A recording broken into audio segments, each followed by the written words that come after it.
It was quite difficult. It was like, to be honest, 5 to 6% people were getting jobs. Tell me, if you have went straight to the US, do you think you would have done all of this? If you was like 100 people applying, 5 6 people were getting the jobs. So it was quite a struggle there. To survive in the UK, I did gig jobs because everything was locked down. No investors were picking up calls. Nobody was looking to invest. Ultimately, VCs invest on the person rather than the business. I think they believe in the person and the entrepreneur first than the business. And then while I was working in Sainsbury's, I also was speaking with a lot of investors in the evening or sending up a cold outreach. What are some of the common mistakes that you see in the applicants that they do in either of the visas? Let's start with Innovator Founder visa.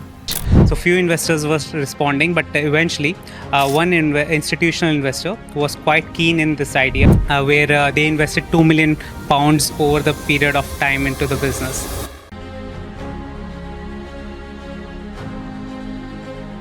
Hello all, welcome to another episode of Shake Pods. So today we have with us Nakul. Nakul is co-founder of Migrant Minds UK. Nakul has been featured in Forbes, he has been featured in Economist and ET 30 under 30. So kudos to you. Great work. And Nakul is a serial entrepreneur. This is his second startup. And it's great. Does it get any easier starting companies? And this is your second time. Do you have any lessons from the first time? First of all, thanks, Sohil, for having me here. And to be honest, starting a venture is always a thing which gives me a kick. And this is the second venture. And starting the learning from the first venture itself was so much that I feel like this the second venture when I started. I know what I really wanted to do. So to answer your question, yeah, so it's something which is a child's play for me, to be honest. Okay. But the learnings from the first venture, and I believe like in the future, whenever I do any other venture, the mistakes I did it from earlier in my career, I won't be repeating them, and that's what the learnings as an entrepreneur you need to have. Okay. Okay. So let's talk about your journey, right? Like how you started in the UK, why UK, and your whole, where did you begin from? Okay, let me give a quick background about myself. I'm born and brought up in Delhi, in India. Then I did my undergrad in Delhi University.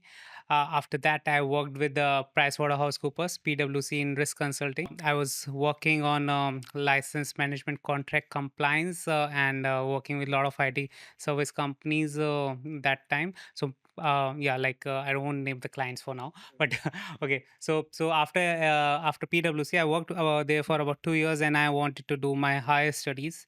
I explored multiple options. UK was the last one, but I thought of US as you thought of it. But I did my bachelor's in commerce, and it is a 3 years program. In the US, it is required to have a 16 years of education. Okay. I don't know what are the rules right now, but at that time in 2017, you need to have a 16 years of education. I had only 15 years of education, and so I didn't want to do diploma courses and all. So US got out of the list.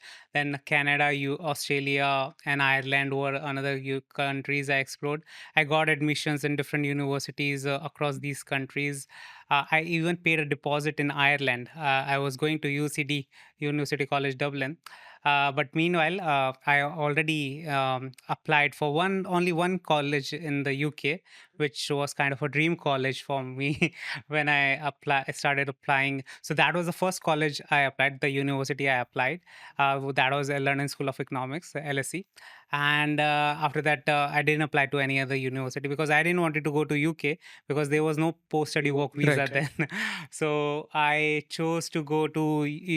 I applied for the UCD, and I didn't thought I will be going to any other country. And LSE was like gift in disguise, to be Right. honest. So I didn't thought of it. So when LSE decision came, I thought like nothing else. I'm gonna be going to London School of Economics, and after that, I left my deposit, whatever the deposit I did there, and came to UK. I did my masters in accounting and finance. The course called Accounting Organization Institution, but my modules were accounting, finance, and management. And I was very active in the extracurricular activities. I got elected as a president of the accounting society of in our university. Then I was also elected as the secretary of the LSE student union. And then I was also the class representative of the our accounting class. So I was quite active in these things, as well as I was also being participating certain entrepreneurial societies. So LSE also had a program called LSE Generate. So they would help. They were supporting the entrepreneurs in the UK, specifically in LSE, who wanted to start their own startups. So there were some certain competitions. I kept on participating. I kept on applying. Few initial projects I applied. Few got selected to certain stage, but not reached to the finals. So I got initial rejections, and I kept on applying because that is something always used to give me a kick. Okay, after LSE, there was no post-study work visa, so I went back to India. I kept on applying for the jobs, but not having getting a sponsored job in the UK that time as well. It was quite difficult. It was like, to be honest, 5 to 6% people were getting jobs. If you was like 100 people applying, 5 6 people were getting the jobs. So yeah, I went back to India, and when I went to India, I worked in an auditing firm, and then I started another startup, which was cross-border crowdfunding platform with my then co-founder, who was working with a cross-border crowdfunding platform in the UK, and he gave me like he thought told me, Nakul, in UK there are so many crowdfunding platforms which allows to invest in startups in the UK. Why can't we invest in India like that in startups as a retail investors? So we knew that regulations in India was not allowing retail investors to invest. So we built up a cross-border crowdfunding platform which allows the foreign investors to invest in India. That was the idea. It got incubated by IIM Udaipur in India, and by that time I left my job and got full time onto this. And then I applied to LSE Generate again for this particular idea to give me because I it was a global solution, and UK had more liberal regulations for crowdfunding. So we thought London would be the best place to build this business. So in 2020 I applied for it, and I got selected this time for this idea, and I got a grant from LSE as well. And they gave me the grant, they gave me the visa. That was the most important thing. So that time they gave me the visa of startup visa, which is now merged with the Innovator Founder visa. And so I came in December 2020 on startup visa during the peak COVID time, when everything was in lockdown phase. So it was quite a struggle there. To survive in the UK, I did gig jobs because everything was locked down. No investors were picking up calls. Nobody was looking to invest. And then while I was working in Sainsbury's, I also was speaking with a lot of investors in the evening, or sending up a cold outreach. So few investors was responding, but eventually one institutional investor was quite keen in this idea. They were looking for a management to run the show, and I was looking for institutional capital to run this business. So this is quite interesting. Like, a lot of people think raising capital from investors only one way is like reach out to the venture capital firms, and they are going to be investing. So this was an asset management firm, and they wanted to have like a own incubated startup like cross-border crowdfunding platform, and that happened with me. So it was something beauty in disguise, to be honest. I didn't thought of it something like this can work around. So we amalgamated our operations together. I became the chief business officer initially, and the co-founder, and started running this business, where they invested £2 million compounds over the period of time into the business. And we built up a team of about 15 people in UK and remotely. We got regulated by FCA through an appointed representative status, and we grew the business across multiple jurisdictions like UAE and Dubai, South Korea, India, and UK. And I traveled to about 25 plus countries to build up our investor network. So all this thing while we I was doing, like I was able to grow the business for all these endeavors. I got recognized by Forbes. Economist did an interview with me, and 30 under 30 category under the finance route. And then also I got an award at UK India Global Forum, where then Prime Minister Rishi Sunak was in present there, where I got this award of Market Intent of the Year.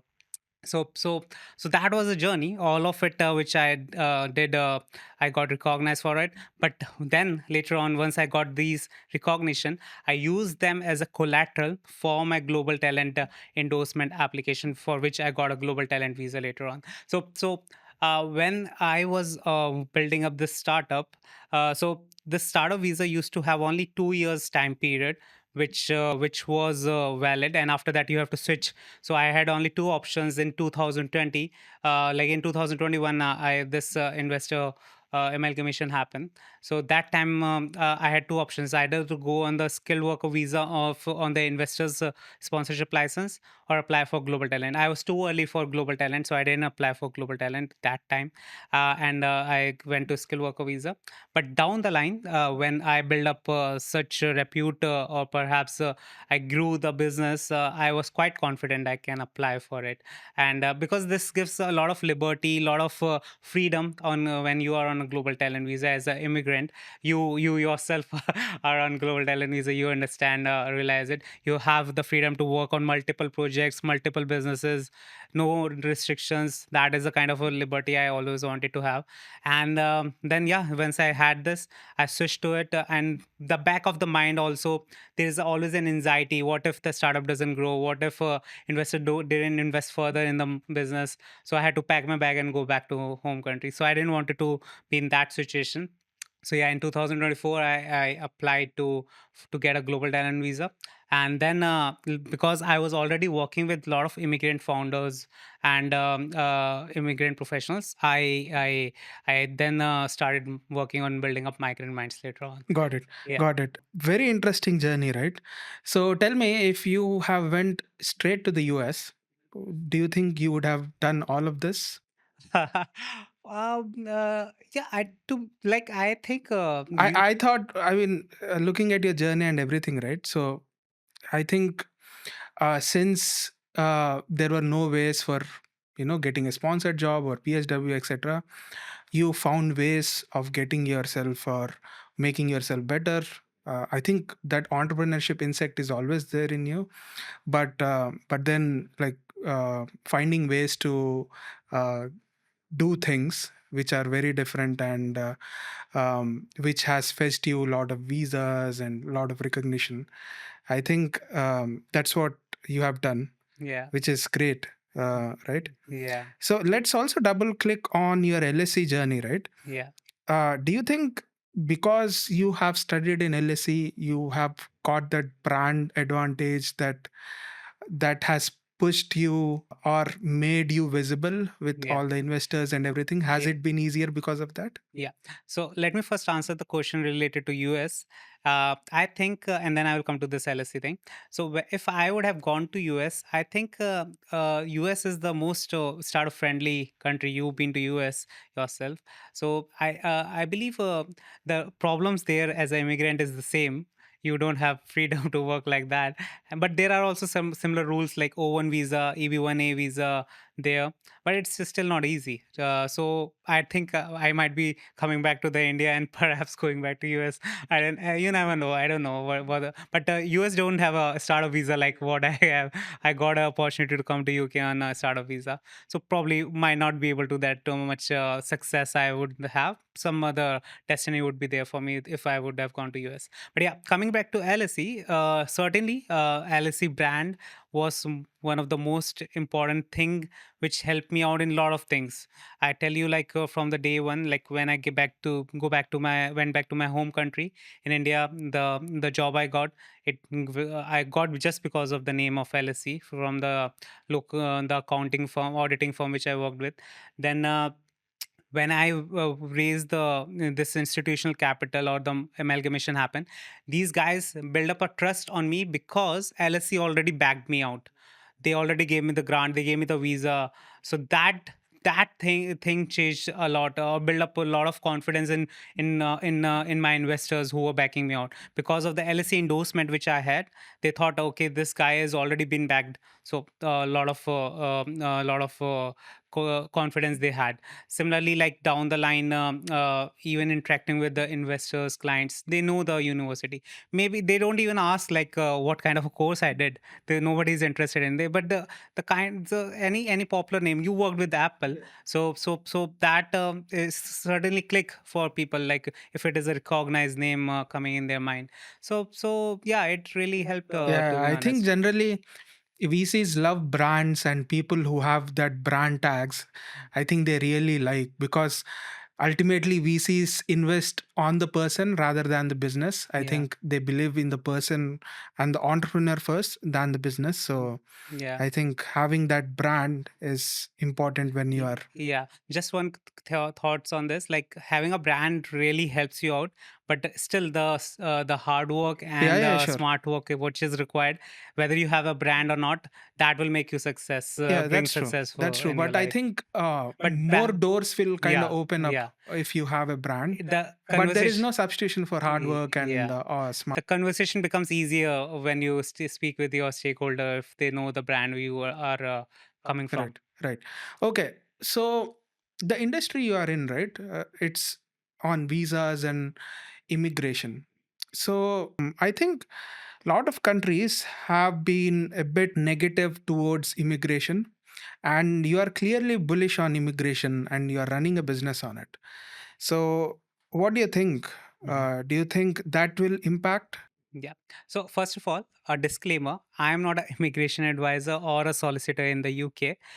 We are running a we are acting as a coach, a business coach or a career coach. In case of like business coach, if you are building up an portfolio for your Innovator Founder endorsement, and a career coach if you're building up a portfolio for Global Talent Endorsement. And we act as a global mobility company where we work with the highly skilled professionals, migrant professionals, and entrepreneurs who are looking to build up their careers and businesses in the UK.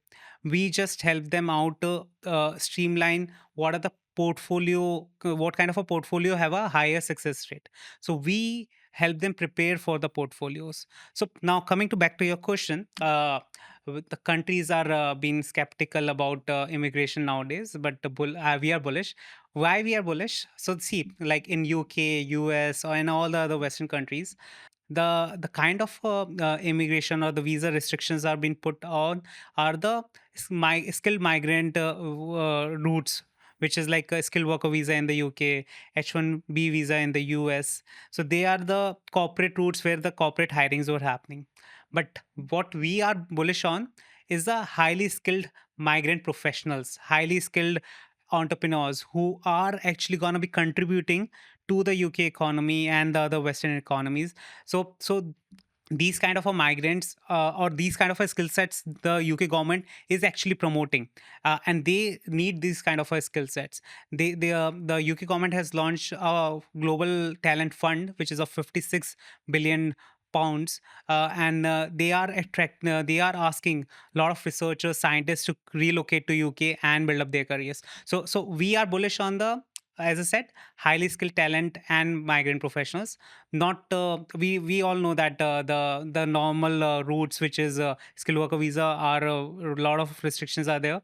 People are not getting jobs just because sponsorships are not easy to get these days. Right, Yeah. So for sure. Yeah. Okay, let's talk about Migrant Minds, right? So what does it do? How did the idea start? Yeah. Okay. So when, as I said, like from my first startup, as we were working with a lot of immigrant founders and professionals, they wanted to set up their base in the UK, and they really didn't know how to build up the portfolios for the innovator founder route. I did it myself. So it's a basically, I was helping a lot of my clients build up business plan, financial models, and pitch decks. I was reviewing that on a day basis, like hundreds of pitch decks and financial models I have reviewed in my career. So this is the same thing which was required for the innovator founder route as well. So you need to have a innovative, viable, and scalable business which is supposed to contribute to the UK economy, generate employment in the UK. So that kind of a thing you need to highlight. But there is a specific kind of a evidences or the portfolio you really need to build, then the success rate is much higher. That is what we are aiming for. Think of us as a coaching institution. When you in India, if you recall, when you prepare for competitive exams like government entrance exams, there are a lot of coaching centers who are helping you out prepare for how to crack the examinations, right? So they prepare you, they coach you, and then you go for the examination, and then you score well, or you fail. So we are the same people who are preparing you, so the success rate is much higher for your portfolio. So people keep on saying that the success rate for global talent and innovator founder route is like 25-34% around. The reason for that is like the lack of preparation. If you go unprepared and apply for it, and you didn't provide the evidences like traction evidences, customer acquisitions, discussions you are having, investor discussions you are having, if you're not providing those kind of evidences and just submitting a 45-page business plan, which a lot of consultants are helping them out to prepare, they think that is good enough, but in the reality that is not good enough. You need to show the prototype, or perhaps a proof of concept, or the your clientele or customers are interested to buy it. Similarly, talking about the global talent, it's like it's quite complicated. Like it's you been to yourself, but you are lucky enough, to be honest, I will say. Like getting through an endorsed funder route, it's a straightforward route. But a lot of people who really want to prepare, think of 15-page documents in the tech route. You need to submit 15 documents, each of 3 pages, and each of them has to follow the guidelines mentioned by the technician. And that too is quite complicated. And then you need to highlight your achievements, build up a narrative which shows that your contribution is actually relevant as well. So you need to highlight the narrative, build up a narrative which shows, which is highlighting your achievements, experience, and skill set, which is going to be contributing to the UK economy. So that kind of storytelling is required. So sometimes I call myself as a director of a film. Like you are a kind of a subject matter or a story which I have to produce or which I have to direct, and then make a good story which the critics is gonna be should like. So if your story is gonna be confusing, or critics didn't like, your chances of getting an endorsement would be less. Our goal is that the critics should like your story, and that's what we do as a director Got it. or Got it. coach. So you have both Innovator Founder Visa and Global Talent Visa. So which visa is easier? Okay, so there is no easy or difficult. It's I would say it depends on what where you are in your career and what you really want to have. So if I talk about like first of all, the innovator founder, I had a startup visa which is now innovator founder visa.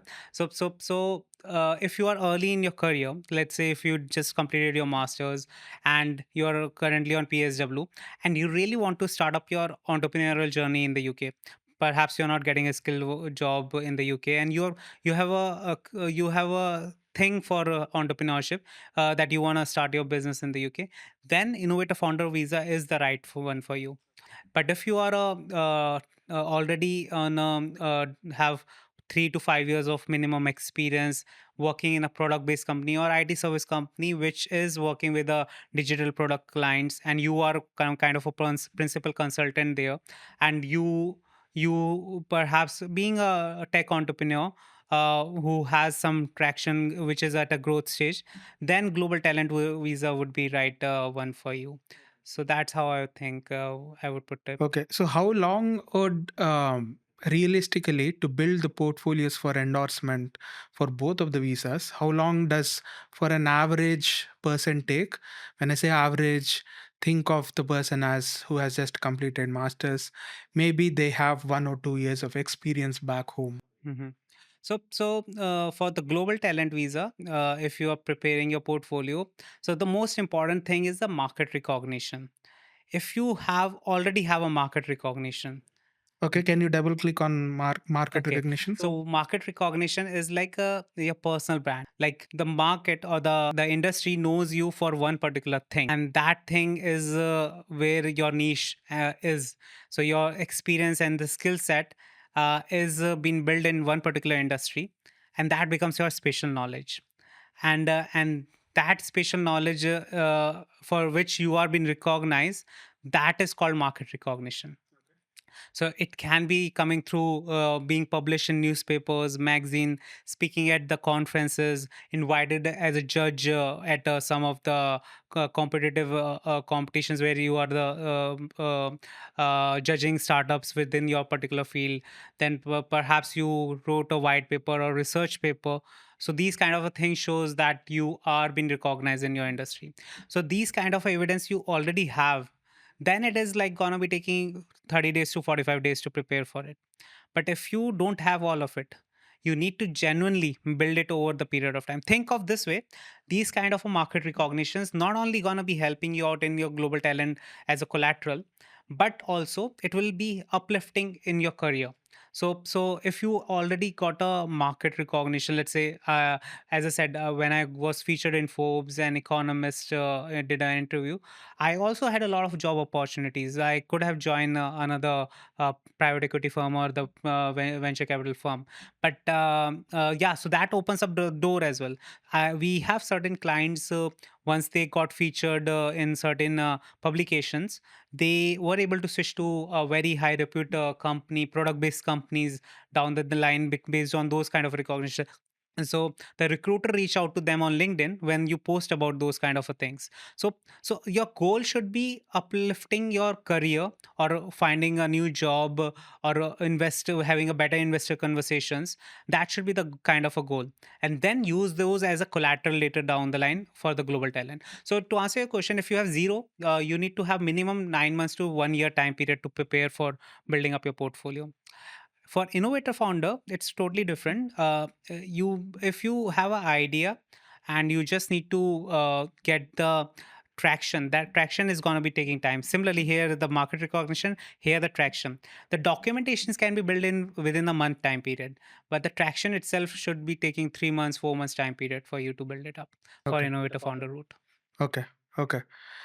So many people ask me, right? Because most of the people, most of the clientele or people who DM me as well, they, they are just working 9 to 5, or they are good with their own jobs. Mhm. Like they are like superstars in work, in terms of performance and everything, and that is confined to their own company. Many people are like that, right?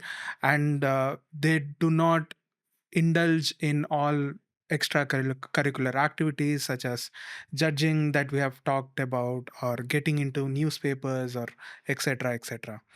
So for those kind of people, where should they start? Like, how to get market recognition? What Sure. are like the easier low hanging fruits which they can start? Sure. See, easier contrast for somebody to understand in layman term.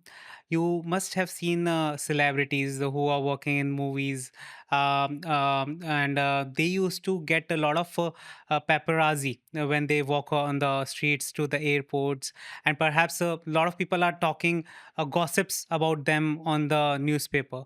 So they hire a PR agency. These kind of celebrities. So similarly, you think of yourself as a professionals. If you are a professional and you want to build up a professional brand within one particular niche, you need to think this is not a thing which you can do it by yourself unless until you understand the nitty-gritties of it. You can do it. Any in the world, anything can be done, to be honest. Nothing nothing is impossible, but you need to devote time by if you do it by yourself, time, energy, and understanding, and building up relationships with the journalists and editors. That is the kind of a thing you have to do it by yourself. Reach out to them on LinkedIn, share your publications with them, and try to talk about the topics which are highlighting your thought leaderships, advancement in technology, product innovation, opinion about the problems which are in your industry. These kind of things you need to talk about with these kind of publications which I'm talking about. You can do it by yourself, or you hire a PR agency. So Migrant Minds second division is the acting as a personal branding services, where we help you out in highlighting your achievements, highlighting your thought leaderships, highlighting your opinions about your industry. So we understand what kind of challenges you are facing, and then try to discuss with you as a client, where we make sure that you are able to communicate the problems which you are facing, and try to pitch it to multiple journalist editors who may say no, who may say maybe, who may say that yes, we are interested, we want certain changes. Then it has been discussed with the client, and if they agree, then it gets published. Got it. Got Yeah. it. And one other common question that I've got is, you need a PhD to get any kind of talent visas. Is it true? Can you clarify on that? So you are one of the live example of it.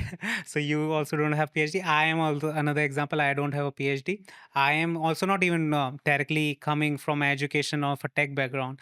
I am from accounting finance, as I said. But I got an endorsement from digital technology because I work in the fintech. So to answer your question, that notion came because in the research and academic route, the most of the candidates are require in the peer review category, require a PhD or equivalent research experience. So equivalent research experience is gonna be making a difference. So if you don't have a PhD but you have equivalent research experience, and you are active researcher within your own industry, and you have at least two LORs from the UK referee who are eminent personalities in your field, then yes, you can get you would be considered for the global talent endorsement under the peer review route. So that's not, PhD is not mandatory. It is if you have it, then you just need to show it as a proof. If you don't have it, you need to show equivalent research experience, and that's only required for peer review route. Okay. So you also mentioned about letter of recommendations, right? So who should people approach for letter of recommendations? Is it direct managers, or is it someone from college that have seen your work, who are deemed to give good letter of recommendation letters that would add weight to your endorsement portfolio? Sure. So in the there are I talk about the three letter of recommendations which are required. I talk about the general guidelines. Every endorsing bodies have a different thing. But if I just say talk about a technician, they are quite similar for arts and culture and research and academic. But I give you a perspective. So the three letter of recommendation need to come from people who are senior leaders within their field. How can we define a senior leaders? Having minimum of 10 years of relevant digital technology experience, whether working in a technology side, technical roles, or a commercial roles. So it can be CTO as well, it can be CEO or chief operating officer as well, or a VP of an organization, or somebody who is a director level. So these kind of a people would be recommended. If you can't reach to them, the most senior people you can reach within your hierarchy would be the thing. But one other condition is they need to have worked with you at least for 12 months time period.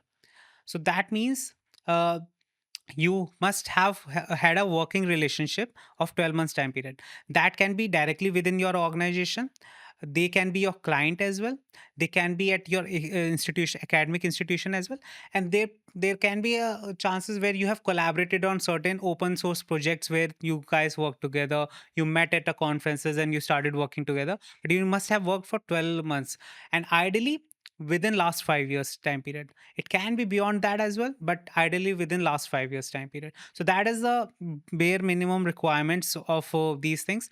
Then the kind of things they must be talking about is why you should be getting a global talent visa, what kind of a impact, innovation, or kind of a talent you are, which should be recognized for with the global talent status. So that is a kind of a recommendation they need to highlight with the by showcasing the kind of a work you have done with them in the last at least for 12 months time period. So that is a kind of things you should definitely have. Okay. So one other question that I have is, what about how does all this endorsing bodies, even it might be Innovator Founder visa or Global Talent visa, how do they check the credibility of each of the document and evidence that you have provided?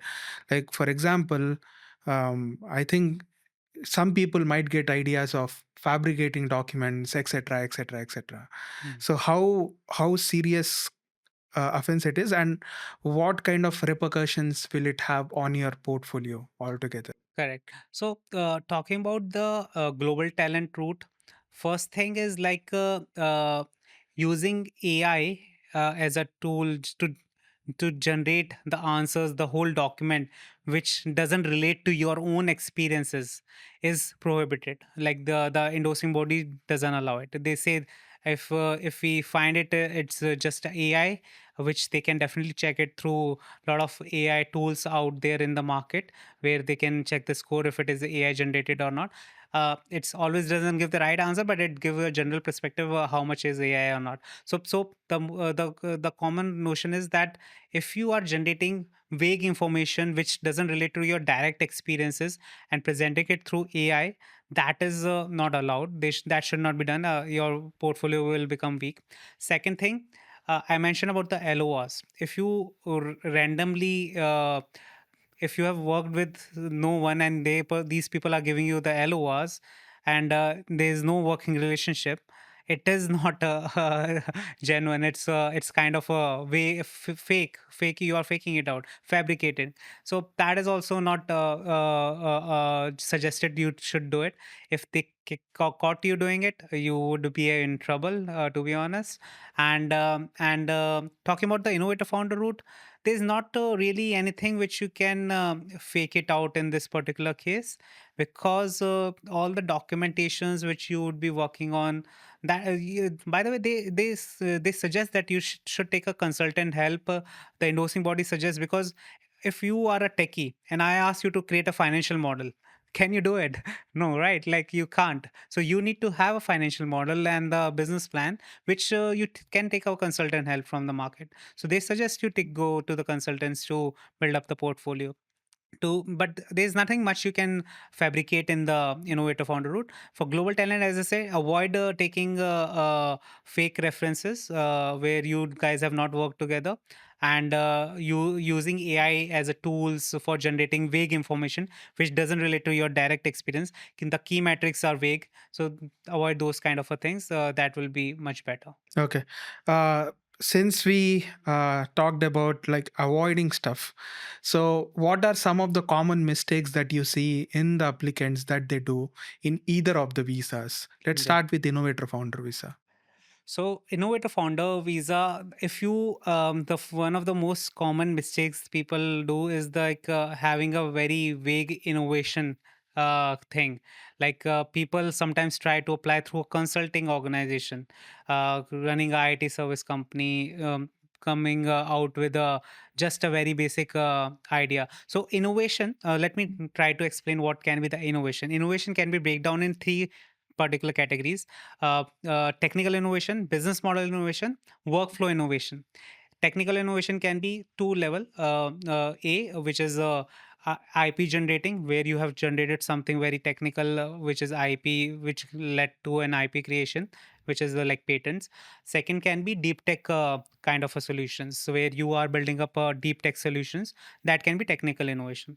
Deep tech can be quantum computing, AI, clean tech, multiple things. So then second come the business model innovation. In the UK, if this kind of a business model doesn't exist, then you are doing something new, novel, which is not practically done by other players in the market. You might be operating in the same industry, you might be serving with the clients with the same value proposition, but the model which you are doing is quite different, which is creating a USP for you. So that is also a possibility of innovation. And the third can be workflow innovation, like if you are using manual processes to do some things and you bring automations within the same industry, like perhaps you are in the salon industry, a lot of things are doing through manual processes, and you bring automation in the processes, that is also innovative enough, like where you are saving time or you're reducing the cost or increasing the productivity, whatever. If these kind of results are coming, you are creating innovative processes in the field. So these kind of things, if you include in your idea and you are making impact, then it is innovative.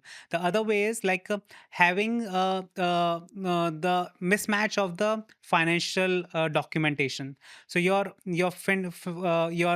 financial model says that you require, let's say, 25,000 pounds of funding to run the business, and you're providing evidence of 10,000 pounds of funding in your bank account, and your investors who are willing to back you out altogether are providing 10,000. So there's a who will fill with the 15,000 gap. That is another mistake, most common mistake. Then in your documentation itself, a lot of like in financial model you are saying something else, in business plan you are saying something else, in pitch deck you are saying something else.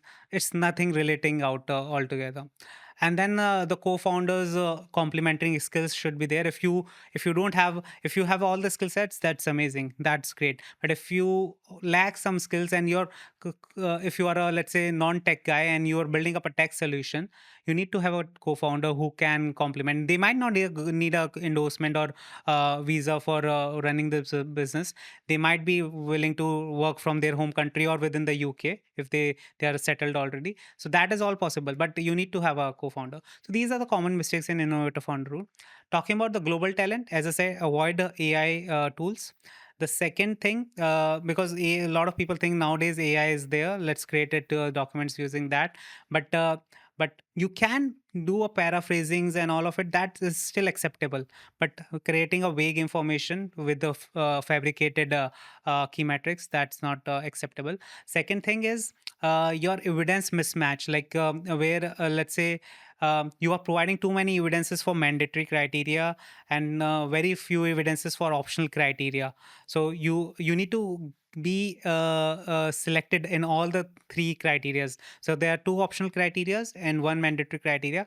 You need to be equally getting approved for all those criterias. But if your optional criteria is weak, then you will get a rejection. Similarly, like putting the evidences in the wrong criteria. So for example, you went for a conference and you spoke about spoke about your product itself.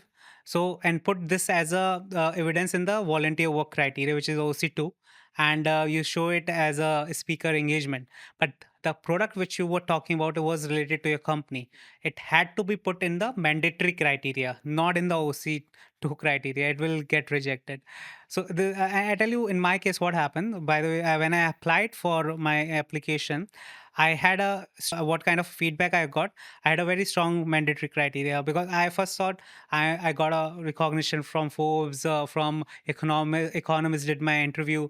Nobody can reject me. Like I was so confident. Like I was quite confident. When I received my result, I was so shocked. I got a rejection in my first attempt.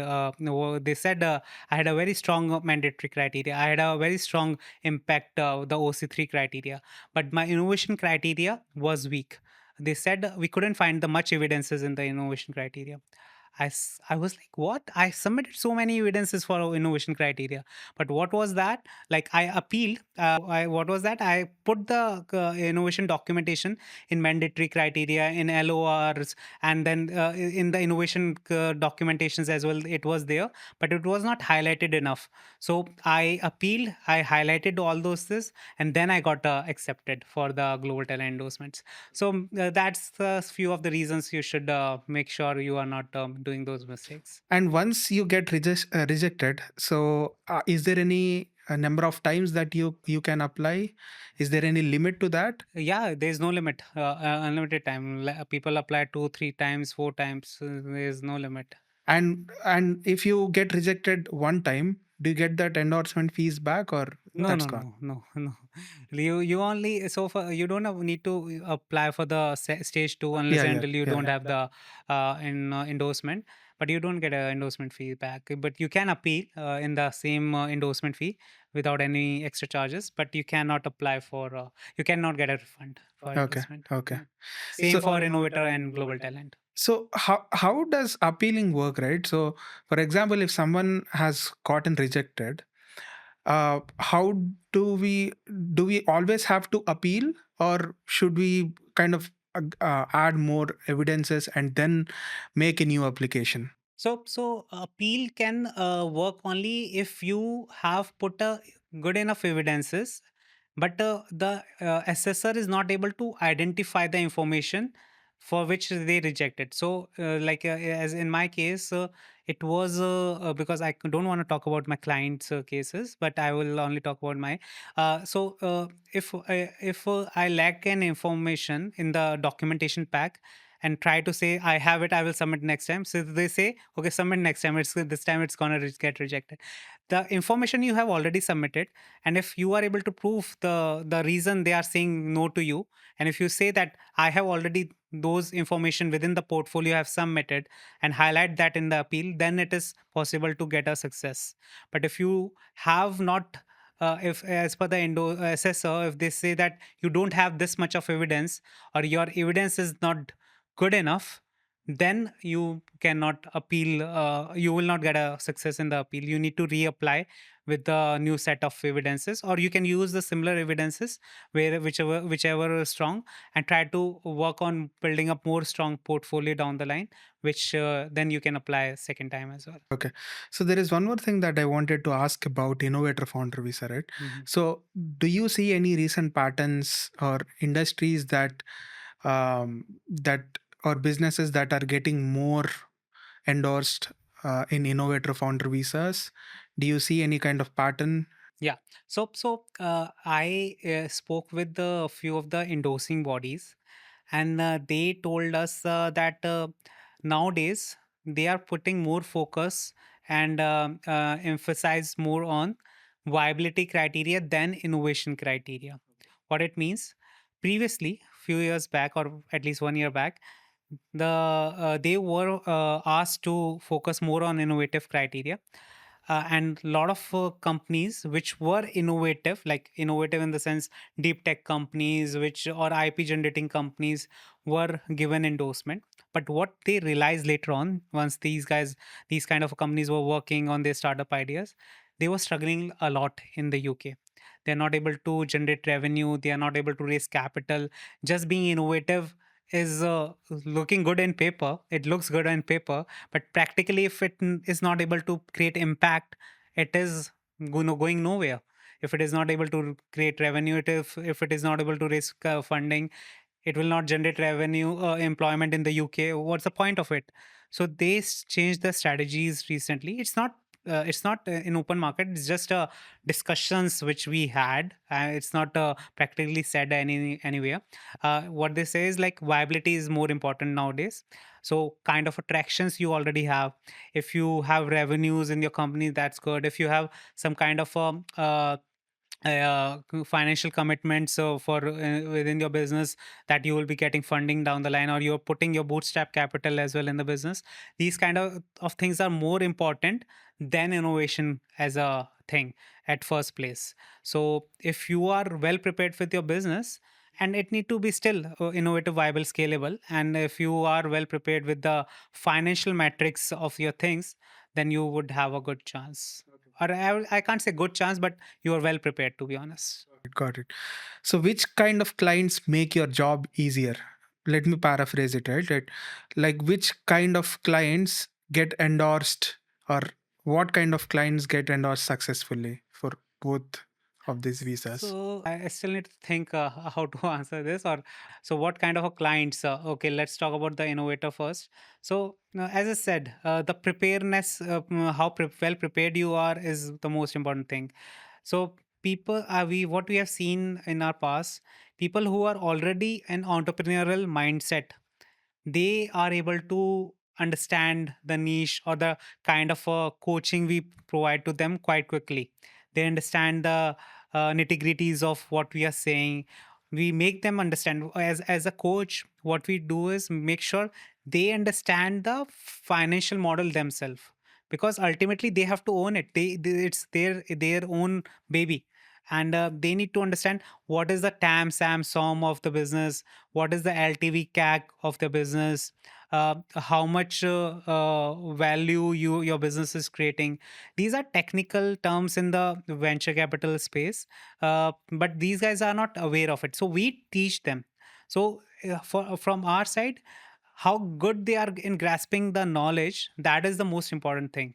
If they are open to learn and pivot their ideas uh, based on the research they are doing, we make them do it, because as a part of our job, ultimately these guys will be working with on the project. As I said, we are coach, we are not actually doing the things for them, we are actually guiding and forcing them to do this thing for themselves, and then it becomes a very good output in the end. Similarly, in the global talent is we guide them, coach them, and make them do the things which is gonna be producing right portfolio. We guide them which kind of referees they should reach out to, which kind of and it's a to and fro thing. Like they need to do some work, we help them out in doing some things where it becomes easier for them. So that's how it goes on. Got it. Got it. So this is your second startup in the UK. So tell me something about startup ecosystem in the UK. Mhm. And do you have any advice for first time founders? Any lessons, especially in the UK? Yeah. So for one lesson, I will definitely say: don't run after funding at the beginning. At least till you don't have a recurring revenue, you're just gonna be wasting your time and draining yourself out. This is my learnings from my first startup. Even after raising capital, we were supposed to keep on raising capital for our startup. And this is in my second startup. I am not even prepared a pitch deck for my business. We are having a good recurring revenue, but we have not thought of it, because our goal from the first day was to be revenue positive. Like we need to be cash positive, profitable business, and that's how we'll be running the business. And this was my learning, and I would suggest everyone to focus on creating value, creating USPs in your business, and defensible business model which has own moat, and then try to keep on building and keep on repeating. When you reach to certain scale where you think now we have already created some market for us, and now other competitors might start getting into the market, so now you quickly need to scale or grow. For that you need a capital, then you go out in the market to raise capital. So don't run out for investors to back them out when it is an idea or a prototype. You're just gonna waste your time. A lot of people still do. I did it. I don't recommend other people to do it. Okay. So, bootstrapping versus raising capital. What do you think? Like Nikhil Kamats of the world, Yeah. they say they have done bootstrapping their whole business and everything. Yeah. And there is other school of thought who are, towards the scale and raising capital, etc., etc. What do you think is right thing to do? I think it depends on the person, but do you have any thoughts on that? Yeah, I think it depends on two things. For first, I won't say person. It depends on a business. That's my perspective. Like if your business require a lot of funding which you don't have in the first day, then you need to raise capital.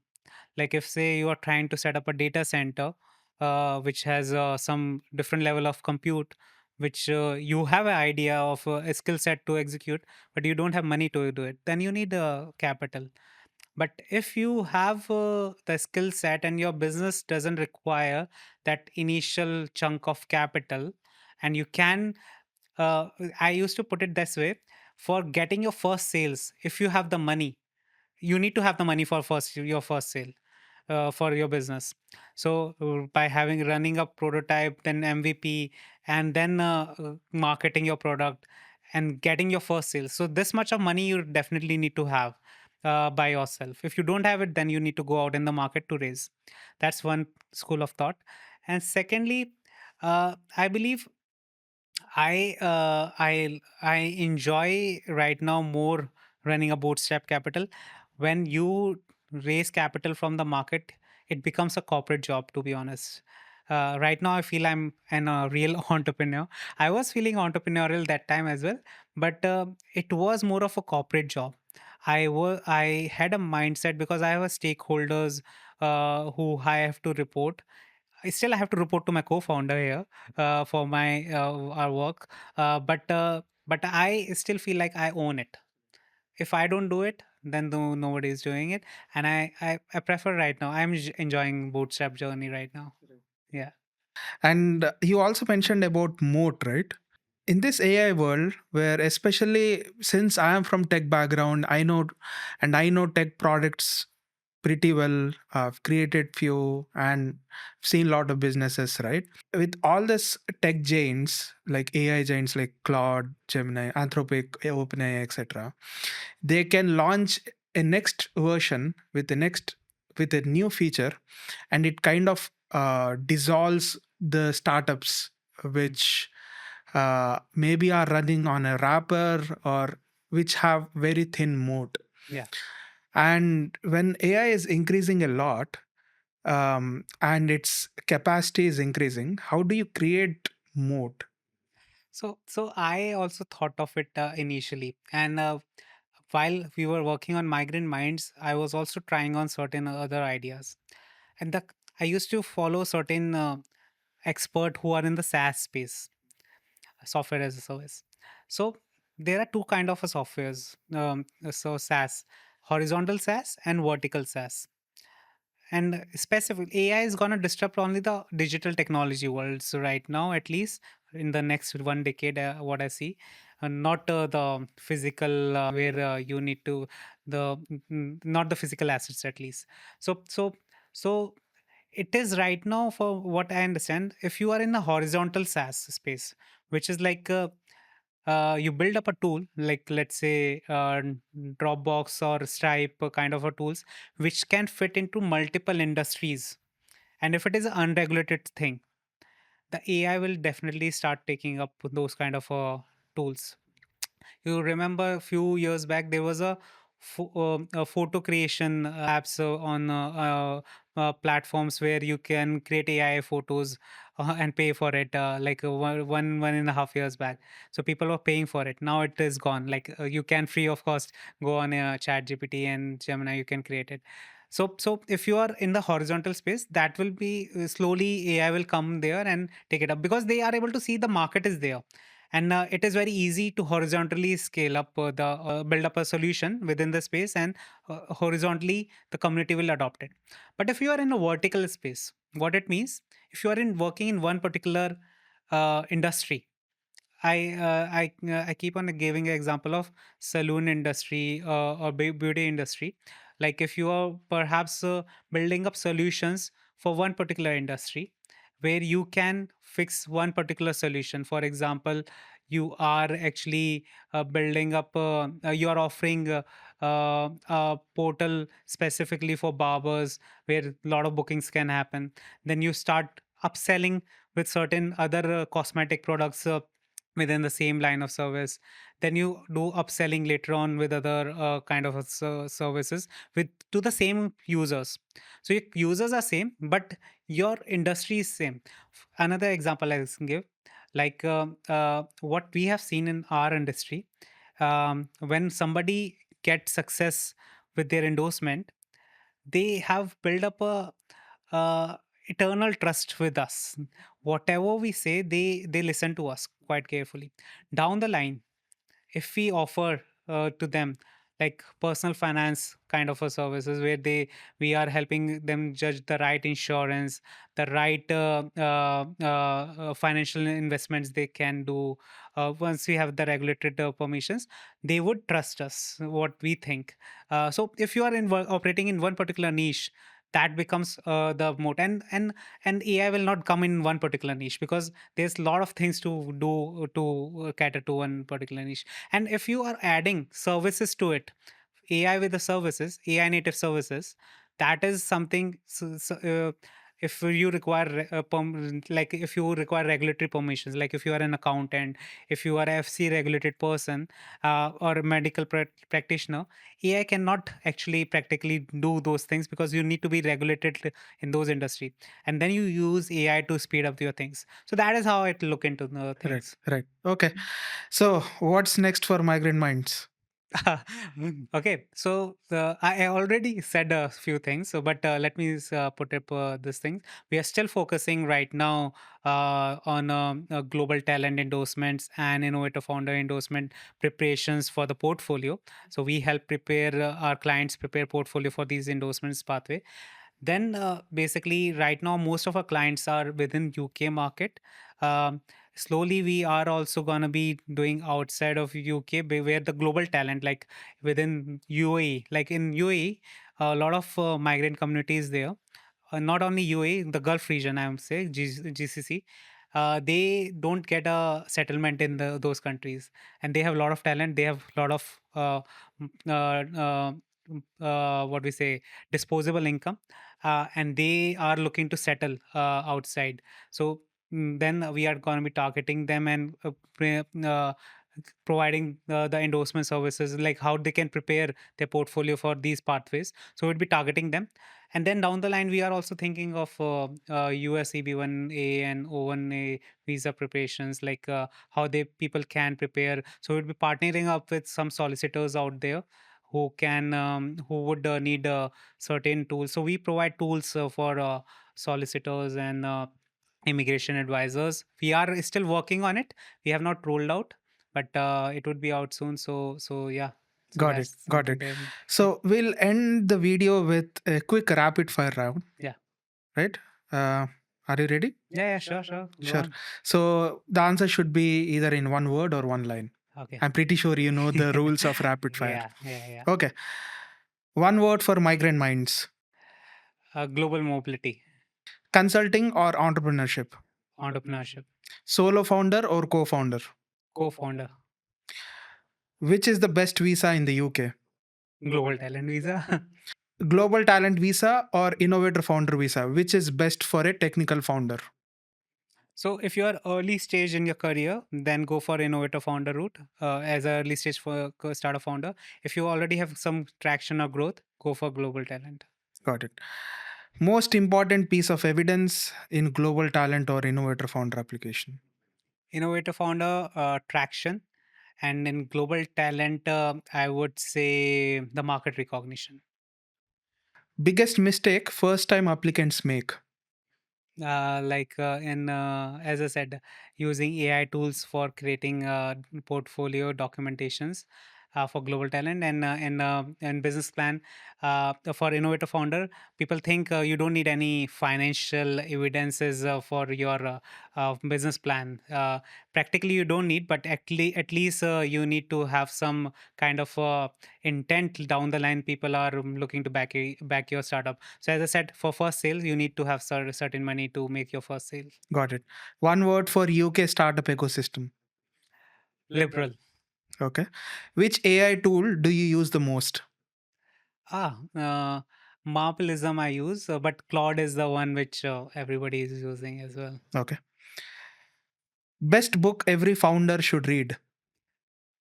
Okay, there's a book by Naval Ravikant, which is Almanac. Yeah, Yeah, Almanac of Ra. yeah. So that book is quite good. One of the reason I would highlight quickly, there's a section about spatial knowledge there, and I keep reiterate a lot in my global talent webinars, masterclass, which I did, because in the spatial knowledge is quite important when you build up your portfolio. The kind of a narrative you need to build should be around your spatial knowledge. Okay. Okay. So, one advice for your 2020 self. Be persistent, never give up. Okay. All right. That's it I have for you today. Thank you so much, Nakul, for joining. Yeah. I hope our community has learned a lot and I have learned a lot. So, all the best. All the best for your future endeavors. Thank you so much, Sohail, for having me here. And just quick thing, like we are organizing a masterclass on this weekend. So on this Saturday, we would be organizing a masterclass for Innovator Founder preparation. If you are to build up and prepare your portfolio for Innovator Founder, and on Sunday we are organizing a masterclass for Global Talent Endorsement preparation. So if you are interested, so please definitely check that out. Sure. Register for it. Sure. Thank you so much. I'll paste the link in the description. So yeah. All right. Thanks, Soil. All right. Thank you so Thank much. you so much.